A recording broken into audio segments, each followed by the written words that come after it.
Ese nk'uko mubyiboneye rero uwo ni umwana wagaragaje ubwitange budasanzwe, umurava mu kuririmbira Imana, kuko uyu mwana yakomeje gushimisha abatari bakeya, ari gucicikana hirya no hino ku mbuga nkoranyambaga, abantu benshi bishimira uburyo ki yaririmbaga, ubona yuko abyitayeho kandi akagaragaza impano idasanzwe.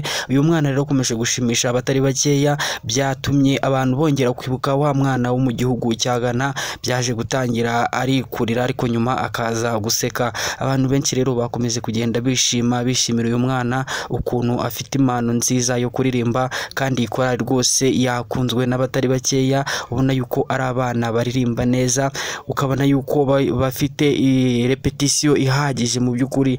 Natwe rero niyo mpamvu twagira ngo tukuzanire aya makuru agiye agezweho, nawe wirebere ukuntu iyo korali yashimishije abatari bakeya, wirebere uwo mwana ukuntu yakomeje gushimisha abantu bari hirya no hino ku isi. Rero amavideo y'umwana ari gukwirakwira hirya no hino ku mbuga nkoranyambaga, ndetse hakaba hari amakuru ari kuvugwa yuko ari amakorali agiye atandukanye agira icyo abivugaho, ashimira uyu mwana uburyo ki aba yitanze, ni korali bayishimira.